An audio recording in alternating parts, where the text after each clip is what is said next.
All my fellas, what is up? So, as you can see from the title, we are talking about the recent Jeff Nippards situation. I guess he got like I didn't really keep up with it. I just saw a post about it not too long ago, but I was at work, so I couldn't really delve into it more. But yeah, so Jeff Nippard got assaulted in a gym. Some dude attacked him for what? Let me Google this real quick.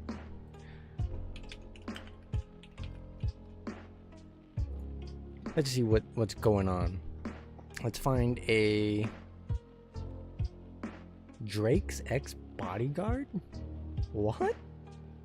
There's no way. Let's look at the TMZ article really quick.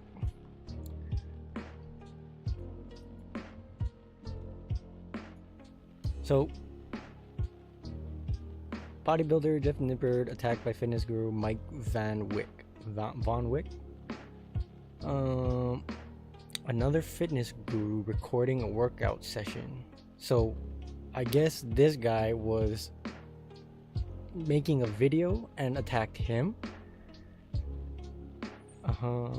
Jabbed me in the throat. Dude, that is a painful experience. If you've never been like punched or like smacked in the throat before, it is a wild pain to go through. And then shoved his cameraman. There's already a lie going around that Mike asked me to stay away from him and that I didn't listen and approached him first. Then he walked back towards me. He said, turn the camera off, and immediately jabbed me in the throat. Yeah, that's a wild thing to just walk up and do to someone.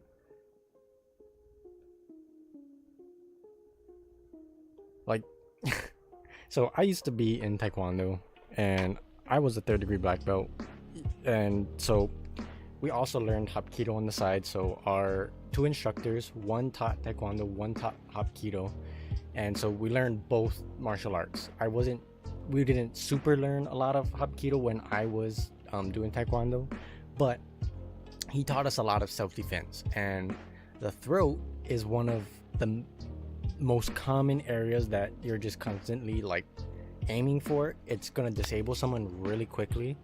Like, your brain doesn't automatically know what to do when you get hit in the throat, and if you like end up crushing their windpipe, like that's a serious injury, and like you're gonna get away.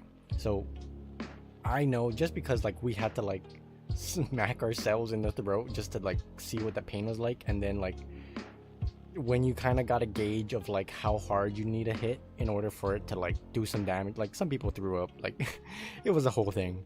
But because of that, we knew how to defend ourselves using you do not need a lot of force. If this big hulking, like, look at the size of this dude, look at the size of his forearms, biceps, his like entire upper body musculature. He's massive. Like, he's obviously on gear or whatever, but imagine this guy even just like whipping his hand at your throat. You're probably not gonna be okay. And like, if he jabs you, you're going down. Like, I don't see any way from this dude that you are not gonna go down like a sack of potatoes. Like, you're gonna be on the floor gasping for air. It's not a fun time. That's like my favorite like warning to give people. It's like, if you're pushing my buttons, you're in my space, and like you're constantly like bugging me or like you're egging me on, that's always my go-to. Like, anyone that is experienced being hit in the throat knows immediately, like, you better stop or I'm gonna punch you in the throat. I've only ever had to use it once, and that person never once bothered me again. Like, not even so much as even looked at me. Like, punching someone in the throat is a very quick way to disable them. They're either gonna get even more mad, or they're gonna be like, oh, this dude meant what he said, I'm gonna stop bothering him, yada yada yada. But this is a wild situation. So I used to work in a gym, right? And I've had my fair share of like big dudes that are like roided out and like they're kind of on edge, like especially like around competition season. These guys get a little bit more uptight about things than they should. And generally they're pretty nice. They're pretty nice dudes, but when all of your hormones are like out of whack, and like you're doing like really nasty cycles, or like the gear that you're getting isn't like super high quality, you tend to just be more aggressive than someone who's not, right? And Jeff, to his credit, I don't know him personally, he says he's natural. So and at least from the way he portrays himself through videos and stuff, he seems like a pretty nice guy, pretty upstanding dude. I've heard other things about him or whatever. I don't know. It's all speculation on my part, but no matter how upset you are with someone, like, you don't need to escalate it to violence. You're in a public space. You have resources to deal with this. You can walk up to the staff and say, like, hey, I asked this guy not to be up in my space. He didn't listen. Like, can you do something about this? Can you mediate between us? Like, I'm gonna go back and do my own thing, but I don't want him coming up in my space. Like, if any of your gym employees see this happening, can you please have it stopped? Simple as that. Like, we can revoke memberships. We can, I say we, like I still work in a gym, but it's possible for them to revoke memberships. It's possible for them to kick them out, have them trespass, ban them from the gym, etc., etc. Like, you don't need to smack people. Like, that's the last thing you want to be doing, especially in a place where there's a bunch of metal around you. Let's say he got Jeff like on the side of the neck and he didn't hit his Adam's apple and like he didn't wind him. What's stopping Jeff from retaliating with the nearest metal object, you know? And these are like heavy weights. Like, he, like, so much as a 5-pound dumbbell, if he's swinging upside your head, you might die. Like, it's very quick to escalate things in the gym. So we were trained like on de-escalation techniques and stuff like that. So everything about this situation is just wild to me. Like, realistically, the only other people who are going to be able to step in between this situation are the other big dudes in the gym, and whether or not they know what's going on, like, I don't want to say they're obligated to come and help out, but they're really the only ones who physically have any capability of getting this guy off. Like, if you have a trained fighter in the area, that's even better. Like, size doesn't mean everything. It helps, not always, but it does help.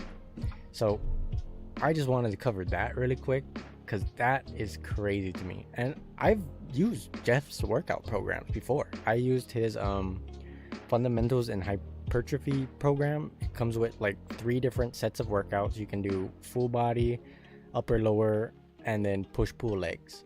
I did the upper lower split for 2.5 years straight, and for someone who had never worked out before and didn't have like people that I knew yet who could help me make a workout plan for myself, it was a great starting point. It was amazing information, super detailed, super thorough. He completely breaks down nutrition. He completely breaks down exercise selection. It comes with links to video references. It even like asks you to challenge it. Like, if you think that there's something that you should add or take out, feel free to do so. But it was like a solid foundation, and I've tried a lot of different workout programs. I've tried Athlean X way back when I was a teen. I've tried Jeff stuff. I've tried Jack's Blade stuff. I've tried free video workouts. I've tried dumbbell only. I've tried hybrid, calisthenics. So I've done a wide range of different exercises. Jeff's workout program that I bought from him, it was during sale, so I didn't pay the full price, but it was really solid advice. And I've been watching Jeff for years now, maybe a decade or so. I'm not sure if that, like, how long he's been around, but all to say, I've watched him for a really long time, and he gives solid advice, and he goes off the literature, the science of things, right?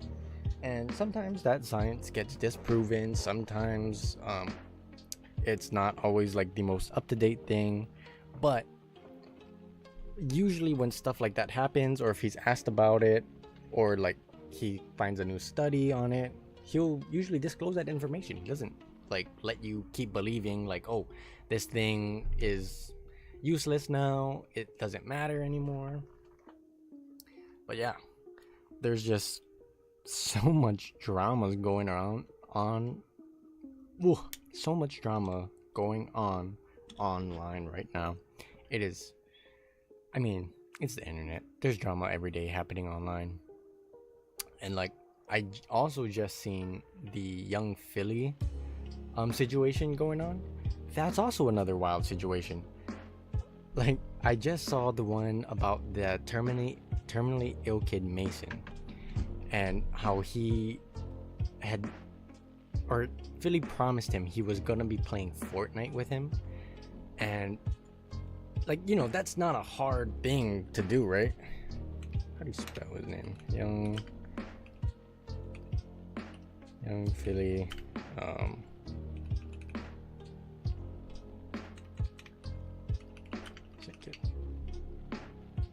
So the mom spoke out about it, right? Because he sent this kid a video. So I think this is the video right here. Let's just watch this video quick.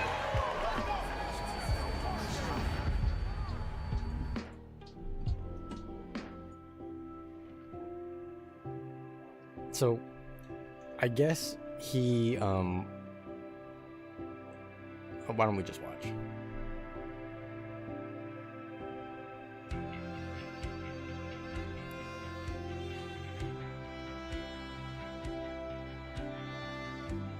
Okay, so I don't know if this is the actual. Here's the video that he sent him, right? Mason! I know, innit? This is probably a little surprise for you, but I just wanted to say I hope you're well. Also, thank you for watching my videos. I wish you a speedy recovery, my guy.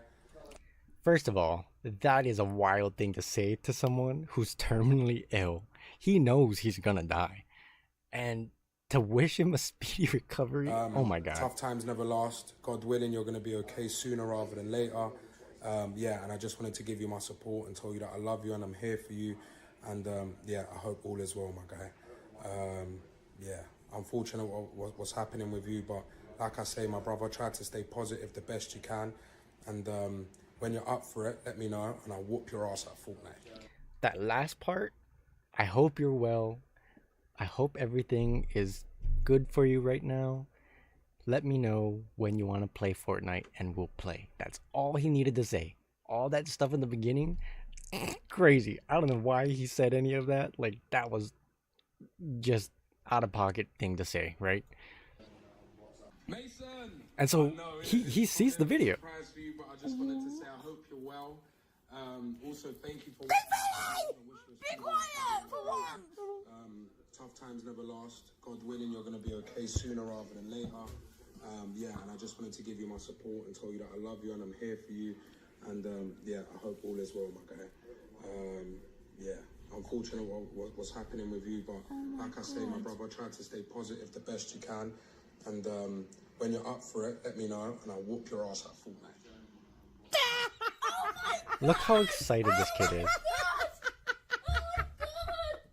Right? And so later on in one of the streams, he like commented or something, like he made a Twitch account just to like be able to communicate with Philly during one of his streams. And I think he was already playing video games. And he was like, hey, do you remember me? Like, I was the kid that like, and this isn't like a long time span of events. And his mods in chat kept like giving verbal abuse to him. And then at one point, I guess Philly like realized what was going on, and instead of like reining in his mods, he was just like, shut up, dude. Like, we're doing something here. Like, and this isn't even like he has to fly to this kid and like 1v1 him in like the same room. All it takes is loading up Fortnite, adding this kid as a friend, and then just playing like a few rounds. Like, it could be like 1 hour, like an hour and a half of his day. Like, I don't understand what is so hard about this thing, but that's just like a wild thing to do. Like, to a terminally ill kid, Like, how are you gonna promise him something and then send him verbal abuses later? And like, that crushed this kid. Look how happy he is, right? Oh, He's man. up, he's dancing, he's doing his little jig. And so, like, amongst like the rape allegations, whether or not he's innocent with that, like, this is a whole nother can of worms, dude. And like, I think with this whole situation and the Jeff thing, like, people just need to get offline, man. Like, there's like a joke right now where it's like, the more famous you get on YouTube, the more likelihood that you become like a predator. And like, by God, I hope that's not true. Cause like, I'm trying to make it one day too. Like, obviously, I don't think I want to blow up that big. I think it would just stop being fun at that point. I wouldn't know. But this year has just been child predator after child predator coming out. Like, or not coming out, but like getting found out. And this is a whole thing. Like, oh, there's like the Mr. Beast stuff. There's, and even this Lunchly thing. Like, all of these like health professionals and all of that are calling them out with how bad it is, and like all these hit piece YouTube channels making documentaries and all of that. It's a wild time to be online right now. But that's all I really had for this stream. I hope you guys got a little entertainment out of whatever shitstorm this is. And I know we didn't play any games today. This was more of like a talk, hangout thing. I got some stuff to do tonight, so I don't have the time that I thought I was gonna have. I was actually supposed to be on call, so I thought I was gonna have a lot more time just chilling out. But now that I'm not on call, I'm on call tomorrow. Change of plans. I got responsibilities to take care of. Gotta go put gas for work. But yeah, I hope everybody had a nice evening, and I will see you guys tomorrow. Good night.